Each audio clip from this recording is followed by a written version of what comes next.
এক যুদ্ধে ছেলে তার বাবাকে হারিয়েছিল। এক যুদ্ধে পুরো একটি গ্রাম ধ্বংস হয়েছিল। সেই যুদ্ধ কেড়ে নিয়েছিল অসংখ্য জীবন, কেড়ে নিয়েছিল সকলের সুখ, স্বপ্ন, বানিয়েছিল তাদের হতদরিদ্র। কিন্তু এত সবেও ছেলেটি তো হার মানেনি। বাবাকে দেয়া সর্বশেষ কথাটি সে রেখেছে। পরিবারের জন্য নিজের সবটুকু দিয়ে সে জীবনের এক মনোমুগ্ধকর রচনা লিখেছে। Hi guys, this is Afnan from Afnan cottage. বলছিলাম 2014 সালে রিলিজ হওয়া ওড টু মাই ফাদার মুভিটির কথা। ডিরেক্টর ইয়ান জেক-ইউনের অনবদ্য সৃষ্টি এই মুভিটি। যুদ্ধের ভয়াবহতা, পরিবারের প্রতি সন্তানের দায়িত্ববোধ, জীবিকার প্রয়োজনে জীবনের বিচিত্র সময়গুলো সবকিছুই একসাথে ফুটে উঠেছে এই মুভিতে। অনেক অল্প পেয়েও যে সুখী থাকা যায় আর প্রিয়জনকে যে কতটা ভালোবাসা যায় তার এক উদাহরণ এই মুভিটি। চলুন ঘুরে আসি জীবনের এই গল্পটি থেকে।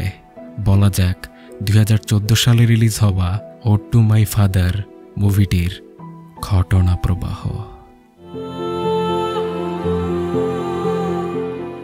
কোরিয়ার ফুসান শহরের এক সুন্দর বিকালে বৃদ্ধ ডকসু তার স্ত্রীর সাথে বসে গল্প করছিলেন।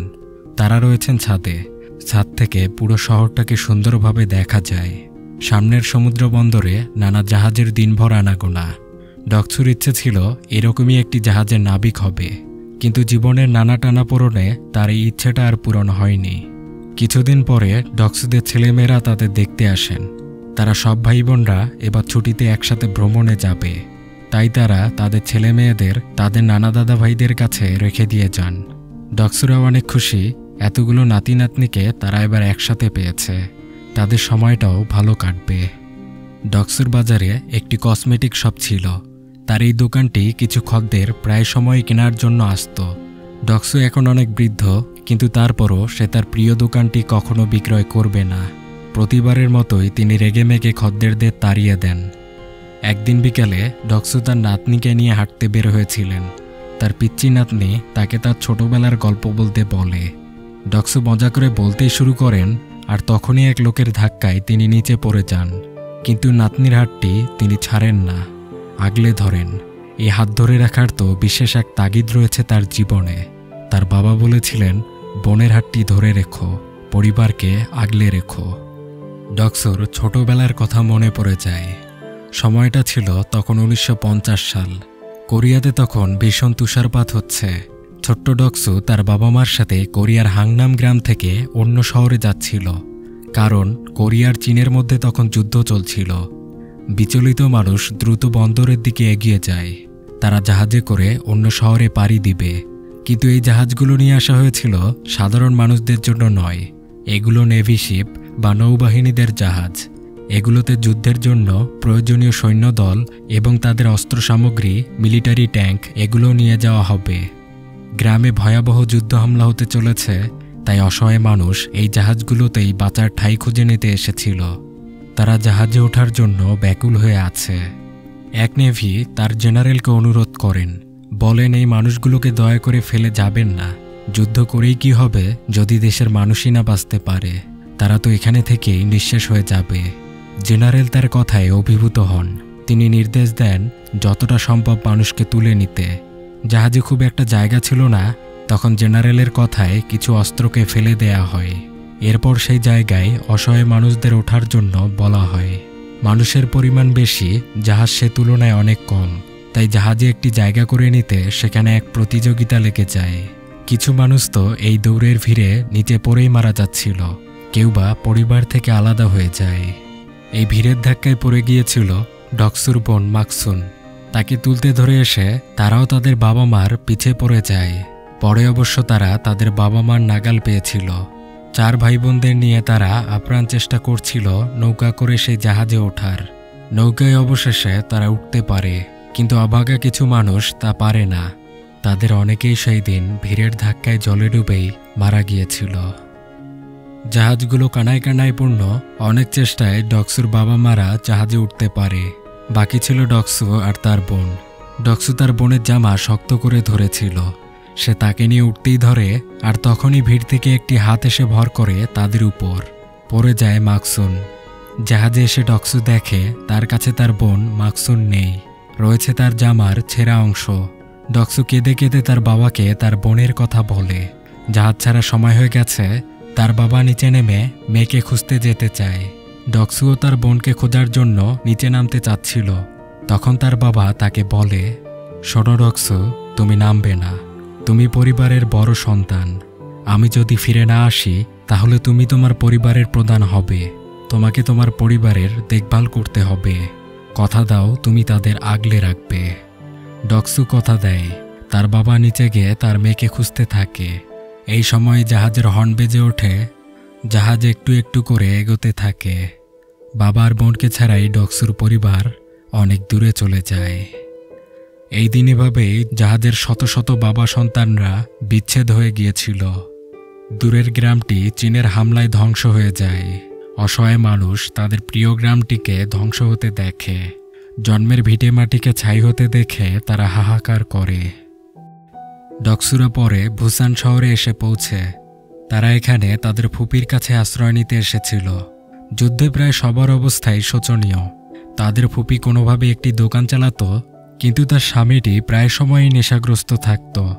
ডকসুদের দেখে তার ফুপি আশ্রয় দেন।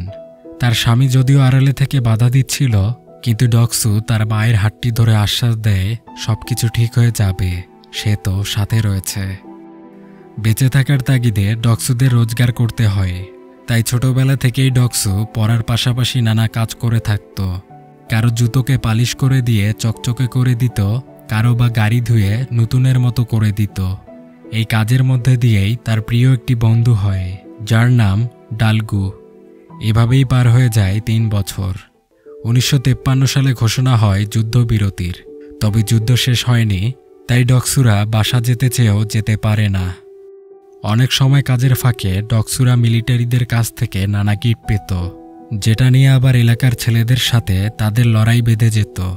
তার মা লড়াই কখনোই পছন্দ করতেন না, তাকে সবসময় বলতেন পড়ালেখা করে নিজের স্বপ্নকে পূরণ করতে। ডকসু মাঝে মাঝেই তার মাকে বলতো, মা, তুমি আমার প্রতি রাগ করে থাকো তাই না? আমি আমার বোনকে আগলে রাখতে পারিনি, বাবা আমার জন্যই হারিয়ে গিয়েছে। তার মা বলে, যুদ্ধ অনেক কিছু কেড়ে নেয় ডকসু, তোমার বাবার বোনকে এভাবেই কেড়ে নিয়েছে, তোমার দোষ নেই এতে। তবে এজন্য তোমার কাঁধে অনেক দায়িত্ব রয়েছে, তোমাকে এগুলো পূরণের পাশাপাশি প্রতিষ্ঠিত হতে হবে। তাহলে আমার এই আজকের কষ্ট একদিন তোমার দেয়া খুশিতে ঢাকা পড়ে যাবে। ডকসু তার জাহাজের ক্যাপ্টেন হওয়ার স্বপ্নে ভালোভাবে পড়াশোনা করতে থাকে। পার হয়ে যায় আরও 10টি বছর। 1963 সালের সময় চলছিল। দরিদ্রতা যদিও ডকসুর স্বপ্নের পথে বাধা হয়ে দাঁড়ায়, তাও সে থেমে থাকে না। সে নানা কাজ করে তার পড়াশোনার খরচ জোগানোর চেষ্টা করত, কিন্তু এতে হয়ে ওঠে না, কারণ তাকে তো তার পরিবারকেও দেখে রাখতে হয়। তার বৃদ্ধ মা এখনও রাস্তায় ঘুরে ঘুরে জিনিসপত্র বিক্রি করে, এটা সে আর নিতে পারে না। তার ছোট ভাই পড়ায় অনেক ভালো, সে সিউলের জাতীয় বিশ্ববিদ্যালয়ে চান্স পেয়েছে, এটা অনেক গর্বের বিষয়। তাকে এখন টিউশন ফি সহ নানা সাপোর্ট দিয়ে গড়ে তোলা দরকার। তাই সব মিলিয়ে ডকসুর এখন ভালো উপার্জনের প্রয়োজন। তার বন্ধু তাকে একটি কাজের খোঁজ দেয়, বলে জার্মানিতে কয়লা উত্তোলনে খনি শ্রমিকের প্রয়োজন। যেহেতু এটি ঝুঁকিপূর্ণ এবং ব্যাপক কষ্টসাধ্য কাজ, তাই এখানে শ্রমিকদের ভালো বেতন দেওয়া হবে। ডকসুর ছোট ভাই তার এত পরিশ্রম মেনে নিতে পারছিল না, তাই সে তার মাকে বলে পড়ার পাশাপাশি সে নিজেও কিছু কাজ করতে চায়। কিন্তু ডকসু এতে রেগে যায়। সে বলে, তুমি শুধু মন প্রাণ দিয়ে তোমার লেখাপড়া চালিয়ে যাবে, কারণ তোমাকে অনেক বড় হতে হবে। আমার কোনো বড় ভাই নেই, তাই আমার কষ্টটা বেশি, কিন্তু তোমার একজন পরিশ্রমী বড় ভাই রয়েছে। তাই মাকে এগুলো আর বলবে না, চিন্তার কিছু নেই, আর যা করার প্রতিষ্ঠিত হয়ে আমাদের জন্য করো, এতে আমি অনেক খুশি হব। পরিশ্রমী ডকসুর আসলে মন থেকে কোনো কষ্ট নেই। রাতে ঘুমানোর আগে বাবার ছবির দিকে তাকিয়ে সে বলে, ভয় নেই বাবা, আমি তো আছি। ডকসু তার প্রিয় বন্ধু ডালগুর সাথে জার্মানিতে শ্রমিক হওয়ার পরীক্ষায় অংশ নেয়। ডালগু পরীক্ষায় খুব একটা ভালো করতে পারে না, তবে ডকসু বেশ ভালোই করে। কিন্তু ফাইনাল সিলেকশনে তাদের দুইজনকেই বাদ দিতে চাওয়া হচ্ছিল, কারণ ডকসুর পূর্ববর্তী কোনো খনি অভিজ্ঞতা নেই, আর ডালগু তো কাজের জন্য আনফিট। তবে ডকসুরা সেখানে মজার একটি কাণ্ড ঘটায়। সিলেকশন বোর্ডে তারা দুইজনই কোরিয়ার যোগ্য নাগরিক হিসাবে জাতীয় সঙ্গীত গেতে শুরু করে। এতে বোর্ড মেম্বাররা অস্বস্তিতে পড়ে যায়। তাই গভীর দেশপ্রেমের আদলে তারা বাধ্য হয়েই দুইজনকে জার্মানিতে পাঠিয়ে দেয়। ডকসুর না হয় টাকার প্রয়োজন ছিল তাই এসেছে, কিন্তু এই ডালগু এসেছিল জার্মানিতে বিদেশি মেয়েকে বিয়ে করতে। ডালগু আসলে অনেক মজার মানুষ ছিল। 1964 সালে তারা কয়লা খনি আসে। খনিতে ব্যাপক কষ্ট, টানা 14 ঘন্টা তাদের কাজ করতে হয়। মাটির গভীরে তাপমাত্রা অনেক বেশি, তার মধ্যে আবার কয়লা খনিতে প্রায় সময়ই বিস্ফোরণ ঘটে। আর অস্বস্তিকর পরিবেশে শ্বাসকষ্ট তো আছেই। এগুলোতে ভারসাম্য হারিয়ে অনেক মানুষই দুর্ঘটনার শিকার হন, কেউ কেউ তো প্রাণও হারায়। তারপরও দিন শেষে ভালো উপার্জন আর মোটামুটি খাবার তাদের মনে কিছুটা স্বস্তি এনে দেয়। মাঝরাতে বাড়ির কথা মনে হলে ডকসুর মন কেঁদে ওঠে। আবার যখন সে ভাবে তার মা ভাই বোনরা তো বেশ সুখে আছে, তখন তার মনটা প্রশান্তিতে ভরে যায়। সপ্তাহে একটি দিনই ছুটি ছিল। এইরকমই একটি ছুটির দিনে ডকসু সুন্দরী ইয়ংজাকে দেখতে পায়। সে ব্রিজে দাঁড়িয়ে গান গাচ্ছিল। তাকে দেখতে দেখতে ডকসু তো অ্যাক্সিডেন্টই করে ফেলে। ইয়ংজা একজন নার্স, সে তাকে ড্রেসিং করিয়ে দেয়। তারা প্রথমে বন্ধু হয়। ডকসু ইয়ংজার কথা তার সাথীদের জানায়। সবাই এতে অনেক কৌতূহল হয়ে যায়। তারা তাকে বলে মেয়েটাকে পটিয়ে নিতে, কিন্তু ডকসু এগুলোতে খুব একটা পারদর্শী ছিল না। তবে মনে মনে ঠিক করে রেখেছিল এই মেয়েটিকেই সে তার জীবনসাথী বানাবে। কিছুদিন পর শ্রমিকদের নিয়ে একটি অনুষ্ঠানের আয়োজন করা হয়। সেখানে ডকসু ও ইয়ংজা দুইজনই অংশ নিয়েছিল। এইদিকে সেই দিন ডালগু আবার এক রূপবতী বিদেশিনীর দেখা পায়, আর এই ডালগু তার উদ্ভট নাচে তাকে ইমপ্রেসও করে ফেলে। ডকসু এই রাতে ইয়ংজার জন্য কোরিয়ার দেশীয় খাবার রান্না করে এনেছিল। ইয়ংজা শেষ কবে এই খাবারগুলো খেয়েছে তা তার মনে পড়ে না। সে ডকসুর বানানো সেই খাবারগুলো খুব তৃপ্তি নিয়ে খায়। কিছু খাবার কিছু গল্পে তাদের বেশ কয়েকটি রাত পার হয়ে যায়। ইয়ংজা মাঝে মাঝে মনের কষ্টে গান করত। তাকে বৃদ্ধ লোকগুলোকে দেখে রাখতে হয়, তাদের মলমূত্রগুলোকে পরিষ্কার করতে হয়। আবার সে মানুষগুলো মারা গেলে তাদের মৃতদেহগুলোকে গোসলও করাতে হয়। এগুলোতে সে অনেক অস্বস্তি বোধ করে, অনেক খারাপ লাগে তার, কিন্তু প্রয়োজনের তাগিদে তাকে এটা করতে হয়। ডকসু বলে, ইয়ংজা, তোমার পেশাটা অনেক সম্মানী পেশা। অনেক মানুষের ভালো লাগা দোয়া তোমার সাথে রয়েছে। তোমার জন্য ভবিষ্যতে ভালো কিছু অপেক্ষা করছে। আসলেই তো। ইয়ংজা বুঝতে পারে এই মানুষটিকে তো সে এতদিন খুঁজছিল, যে তাকে তার ছোট ছোট খুশিতে ভাগাভাগি করে নিবে। সহজ সরল মানুষটি রসিকতার মাধ্যমে তাকে হাসি খুশি রাখবে। কষ্ট পেলে এভাবেই তো ভুলিয়ে দেওয়ার চেষ্টা করবে। তারা দুইজন একসাথে অনেক সুন্দর সুন্দর সময় পার করেছিল।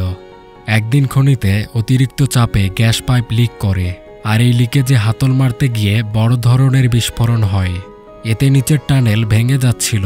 শ্রমিকরা দ্রুত সেখান থেকে পালিয়ে বের হতে থাকে, কিন্তু পাথরের আঘাতে যখন ডালগু আটকা পড়ে যায় তখন ডকসু তাকে ছেড়ে যেতে পারে না। আর এতে দুইজনই সেই সুড়ঙ্গ ফাটলের শিকার হয়। তারা দুইজনই সেখানে আটকা পড়ে যায়। ইয়ংজাই বিস্ফোরণের খবর জানতে পেরেছিল। সে দ্রুত সেখানে আসে, দেখে মোটামুটি সব শ্রমিক বের হলেও ডকসু আর ডালগু বের হয়নি। অন্যান্য শ্রমিকরা তাদের বের করার জন্য নিচে যেতে চাচ্ছিল, কিন্তু ইঞ্জিনিয়াররা তা করতে দেয় না। বলে টানেল পুরো গ্যাস ভর্তি, সেখানে যাওয়া বিপজ্জনক, আবার বিস্ফোরণ হতে পারে। ইয়ংজা এসে ইঞ্জিনিয়ারকে অনেক অনুরোধ করে, বলে শ্রমিকদের যেতে দিতে, কিন্তু ইঞ্জিনিয়ার এই ঝুঁকি নিতে নারাজ। বলে এতক্ষণের ভিতরে হয়তো তারা বেঁচে নাও থাকতে পারে, শ্রমিকদের যেতে দেওয়া হবে না।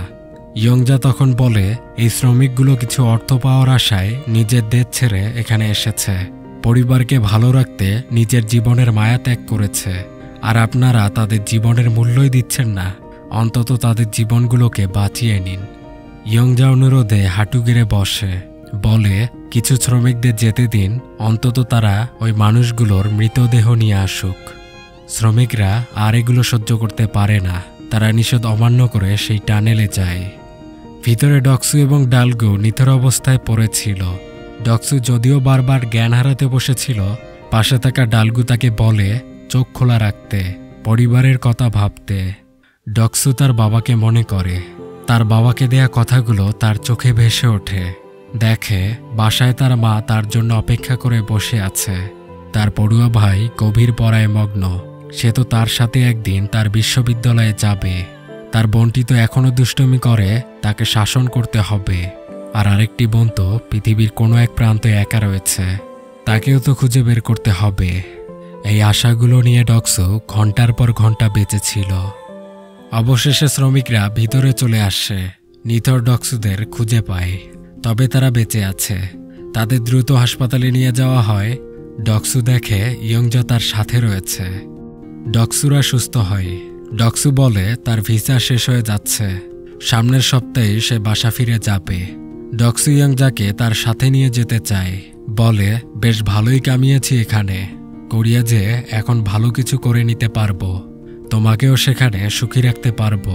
কিন্তু ইয়ংজা রাজি হয় না, তার উপর অনেক দায়িত্ব রয়েছে, তাই কষ্ট হলেও ডক্সুকে একাই বাসা ফিরে আসতে হয়। 1966 সালে ডক্সু তার বাসায় ফিরে আসে। ডক্সুকে দেখে তার ভাই বোন মা ফুপি সবাই অনেক খুশি হয়। ডক্সু তো তার মাকে পিঠে নিয়েই ঘুরে বেড়াতে থাকে। ডক্সুর পাঠানো টাকায় তারা সুন্দর একটি বাড়ি কিনেছে।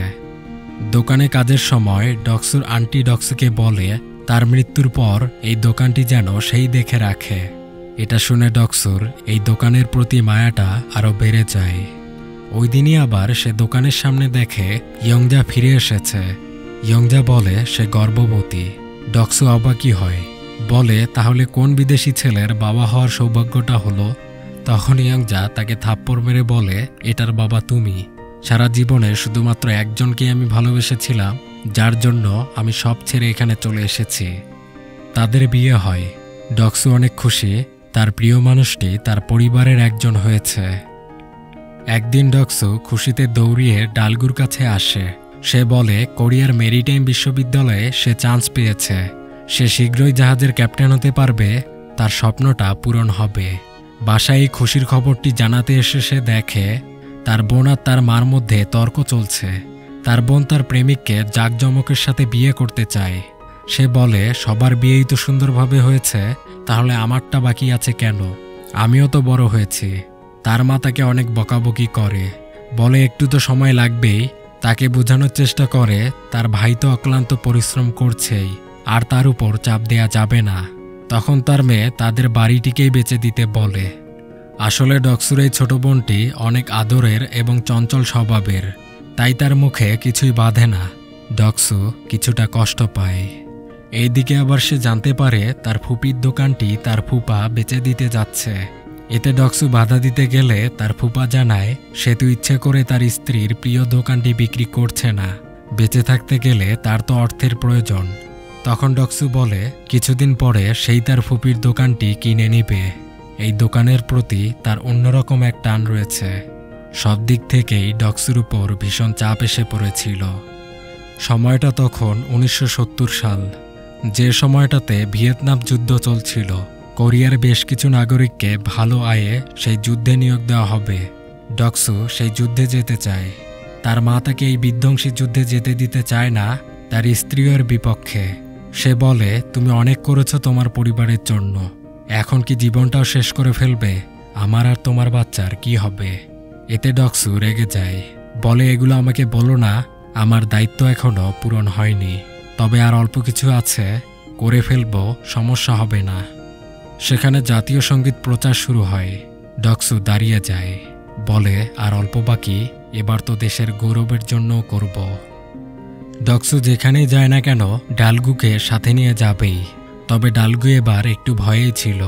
প্রথম দিনেই ডক্সুরা বুঝতে পারে এখানকার পরিস্থিতি আসলেই ভয়াবহ। কাজ শেষে ডক্সুরা বিশ্রাম নিচ্ছিল। এই সময় ওখানে চকলেটের জন্য একটি ছেলেকে পাড়ার অন্য সব ছেলেরা মারধর করতে শুরু করে।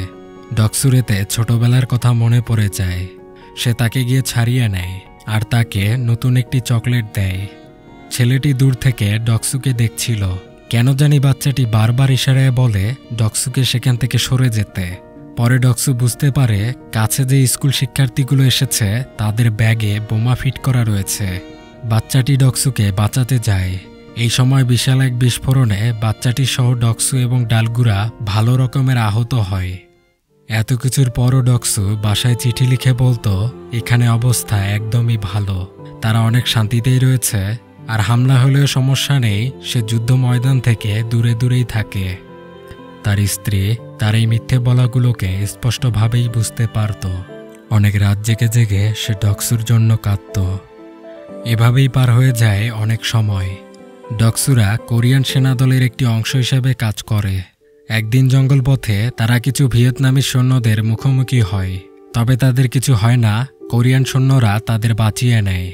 ডক্সুরা মৃত্যুকে খুব কাছ থেকে দেখেছিল, তারপরও প্রতিবারই তারা রক্ষা পেয়েছিল। কোরিয়ান সৈন্যরা ডক্সুদের তাদের বাড়ির পথে পাঠিয়ে দিবে, তাদের কাজ প্রায় শেষ। কিন্তু ওই সময় কিছু ভিয়েতনামিজ গ্রামবাসী তাদের কাছে সাহায্যের জন্য আসে। যুদ্ধে তারা অনেক ভীত, তারা তাদের সাথে যেতে চায়। ডালগুর আবার সেখানে এক ভিয়েতনামিজ মেয়েকে পছন্দ হয়ে যায়। তাদের নিয়ে যাওয়া যদিও নিয়মের বাইরে ছিল, কিন্তু মানবতার খাতিরে ডক্সুরা তাদের লঞ্চে তুলে নেয়। সেখানে দুই ভাই বোন ছিল। বোনটিকে তুলে নিতে সেখানে বিপক্ষ বাহিনীর গুলিবর্ষণ শুরু হয়। এতে কিছু কোরিয়ান সৈন্যসহ ভিয়েতনামিজরাও মারা যায়। ছোট বোনটি পানিতে ডুবে যাচ্ছিল, তার ভাই বেকুল হয়ে কাঁদে। এবার ডক্সু কোনো বোনকে হারাতে দিবে না। বোনটিকে বাঁচাতে সে পানিতে ঝাঁপ দেয়, তাকে অবশেষে বাঁচিয়ে নেয়। বাচ্চা মেয়েটিকে সে লঞ্চে তুলে দিতে পারে, কিন্তু সেই যখন উঠে তার পায়ে এসে একটি গুলি লেগে যায়। সে ভেবেছিল এখানেই তার ইতি, তবে না, তাকেও এক সৈন্য বাঁচিয়ে নেয়। দূরে যে গ্রামটিকে গোলাবারুদে পুড়িয়ে দেয়া হয়, আর এখানেই 1975 সালে ভিয়েতনাম যুদ্ধের অবসান ঘটে। বসন্তের একদিনে ডক্সু তার প্রিয়তমা স্ত্রীর কাছে ফিরে আসে। তাকে দেখে ইয়ংজা অবাক হয়, কেঁদেই ফেলে। সে দেখে ডক্সু খুঁড়িয়ে খুঁড়িয়ে হাঁটছে, বুঝতে পারে ডক্সু যুদ্ধে তার একটি পা জখম করে ফেলেছে। এতে ইয়ংজা অনেক কষ্ট পায়। ডক্সু বেশ আয় করে এসেছে, সে তার ফুপির প্রিয় দোকানটি কিনে নেয়। এরপর সে তার বোনের ধুমধাম করে বিয়ে দেয়। এইদিকে আবার ডালগুও সেই ভিয়েতনামিজ মেয়েকে বিয়ে করে নিয়েছিল। সেটা নাকি আবার পত্রিকায় দুই দেশের মিলন শিরোনামে ছাপা হয়েছিল। ডক্সু আস্তে আস্তে সব দায়িত্বগুলোকেই পূরণ করেছে, তবুও সে এখনও মাঝে মাঝে তার মার হাত শক্ত করে ধরে থাকে। বৃদ্ধ ডক্সু তাদের এই পুরনো দিনের ছবিগুলো দেখছিল। তার ছেলেমেয়েরা ভ্রমণ শেষে ফিরে এসেছে। তার ছেলেমেয়েরা বলে, অনেক তো কাজ করেছো বাবা, এখন তো বিশ্রাম নাও। তোমার সেই পুরনো দোকানটা বেচে দিয়ে মাকে নিয়ে দূরে কোথাও থেকে ঘুরেও আসতে পারো। এটা শুনে ডক্সু অনেক রেগে যায়। জানালার কাছে এসে ছোটবেলার কথাগুলো ভাবে সেই সময়ের কথা যখন তার সাথে তার বাবা বোনের বিচ্ছেদ হয়েছিল। তার বাবা বলেছিলেন, ডক্সু, আমি যেদিন ফিরে আসব তোমার ফুপির সেই দোকানটির সামনে দাঁড়াবো। তোমাকে হয়তো আমি তখন চিনতে পারবো না, কিন্তু তুমি ঠিকই আমাকে চিনে নিবে। এই ডক্সু এখনো আশায় আছে, একদিন তার বাবা ফিরে আসবে আর ওই দোকানটির সামনে দাঁড়িয়ে তাকে খুঁজবে, যার জন্য সে এখন পর্যন্ত দোকানটি বিক্রি করেনি। একবার অতীতে 1983 সালে টিভিতে একটি অনুষ্ঠান প্রচার হচ্ছিল। যুদ্ধ তো অনেক আগেই শেষ হয়ে গেছে, কিন্তু এই যুদ্ধে অনেক পরিবার তাদের প্রিয়জন থেকে বিচ্ছেদ হয়ে গিয়েছিল। এই অনুষ্ঠানটি ছিল বিচ্ছেদ হয়ে যাওয়া এই পরিবারগুলোর মিলন মেলা। এই অনুষ্ঠানে সেই পরিবারগুলো আসে যারা তাদের প্রিয়জনকে হারিয়েছে। তারা হারানো কালের কথাগুলো বলে, হারানো ছোট ভাইয়ের পরনে কি কাপড় ছিল, বাবা মাকে তারা শেষবারের মতো কোথায় দেখেছিল, তাদের ছবিগুলো তারা সেখানে দেখায়। তারা অতীতের স্মৃতিগুলো সেখানে ব্যক্ত করে। এত মানুষের সমাগম যে সেখানে, তাতে বোঝা যায় একটা যুদ্ধ কত কিছু কেড়ে নিতে পারে। একটা যুদ্ধ জীবনে কত বছরের ছাপ ফেলে যেতে পারে। প্রতিদিনই কিছু না কিছু মানুষ তাদের প্রিয়জনদের খুঁজে পাচ্ছিল এভাবেই। ডক্সু এই অনুষ্ঠানে অংশ নেয়। সে তার বাবা এবং বোনের কথা বলে। ডক্সু অনেকদিন ধরে সেই অনুষ্ঠান র্যালিতে অংশ নেয়। একদিন যদিও একজনকে তার বাবা হিসেবে খোঁজ পাওয়া গিয়েছিল, পরে গভীর পর্যবেক্ষণে বোঝা যায় এটা তার বাবা না। ডক্সু নিরাশ মনে চলে আসে। তার মাও অনেক আশা নিয়ে বসেছিল, কিন্তু তা তো সফল হয় না। তবে সৃষ্টিকর্তা হয়তো তাদের বেদনা কমিয়ে দিতে চাচ্ছিলেন। তাই তো পরের দিনই একটি মেয়েকে পাওয়া গেল, যার বর্ণনা ডক্সুর হারানো বোনের সাথে মিলে যায়। এই মেয়েটি হাংনাম সমুদ্র বন্দরে হারিয়ে গিয়েছিল। তাকে সেখান থেকে উদ্ধার করে অনাথ আশ্রমে দিয়ে দেয়া হয়। এই আশ্রম থেকে এক আমেরিকান পরিবার তাকে দত্তক নেয়, তারাই তাকে বড় করেছে। ডকসুর তাকে দেখেই যেন কাছের মনে হচ্ছিল। ডকসু কেঁদে কেঁদে বলে, আমার বোনের বাম কানের মাঝ বরাবর দুলের জন্য ফুটো করা আছে। মেয়েটিও শুনে কেঁদে ওঠে আর বাম কান দেখিয়ে বলে, এই যে আমার কানের ফুটো। সে আরও বলে, আমার আর কিছু মনে না থাকলেও একটি কথা মনে আছে। আমার ভাই আমাকে পিঠে নিয়ে দৌড়াতে দৌড়াতে বলছিল, ভয় পাবে না মাকসুন, বাবা বলেছে তোমাকে শক্ত করে ধরে রাখতে, আমি তোমাকে আগলে রাখবই। মেয়েটি ডকসুকে সে সময়কার পরে থাকা কাপড়টিও দেখায়। দীর্ঘ ৩৩ বছর পর ডকসু তার বোনকে খুঁজে পায়। এই খুশি যেন পুরো একটি বিশ্বকে জয় করার মতো। ডকসু চিৎকার করে বলছিল, আমার বোন মাকসুন, মা এখনো বেঁচে আছে, তোমার জন্য প্রতিরাত অপেক্ষা করে, মা এখনো বেঁচে আছে। বাস্তবে এরকম একটি অনুষ্ঠান ১৯৮৩ সালে সম্প্রচার করা হয়েছিল, যার নাম ফাইন্ডিং ডিসপার্সড ফ্যামিলিস। মাকসুনকে পেয়ে ডকসুর আম্মা জান অনেক খুশি ছিলেন। এরপর তিনি আর কয়েকটি বছরই বেঁচে ছিলেন। ডকসু বৃদ্ধ বয়সে এসেও তার বাবা মার কথা নিয়মিত স্মরণ করে, পরিবারের সবাইকে সাথে নিয়ে বেশ আনন্দেই সময় পার করে।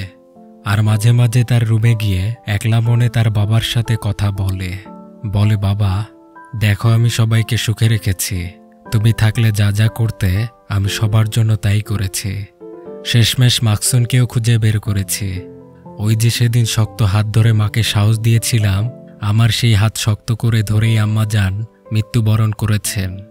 আমি অনেক খুশি বাবা। খালি একটু খারাপ লাগে যদি তুমি একবার সামনে থেকে এসে এসব দেখে যেতে পারতে। যাই হোক বাবা, তোমাকে দেয়া ওয়াদা আমি পালন করেছি, আমি আমার কথা রেখেছি। ডকসু ভাবে সে শিশু হয়ে তার বাবার কাছে কাঁদছে। ডকসুর কাছে তার বাবা এসে বলে, কেঁদো না বাবা, তোমার কাছে আমি তো কৃতজ্ঞ। আমি কাছে থাকলেও যা করতে পারতাম না তা তুমি করিয়ে দেখিয়েছ। আমি গর্বিত তোমার মতো সন্তানের বাবা হতে পেরে। আসলেই ডকসুর বাবা একজন গর্বিত পিতা, আর ডকসুর জীবন আমাদের জন্য আদর্শ। আসুন ডকসুর এই জীবনটাকে আরেকবার ফিরে দেখি।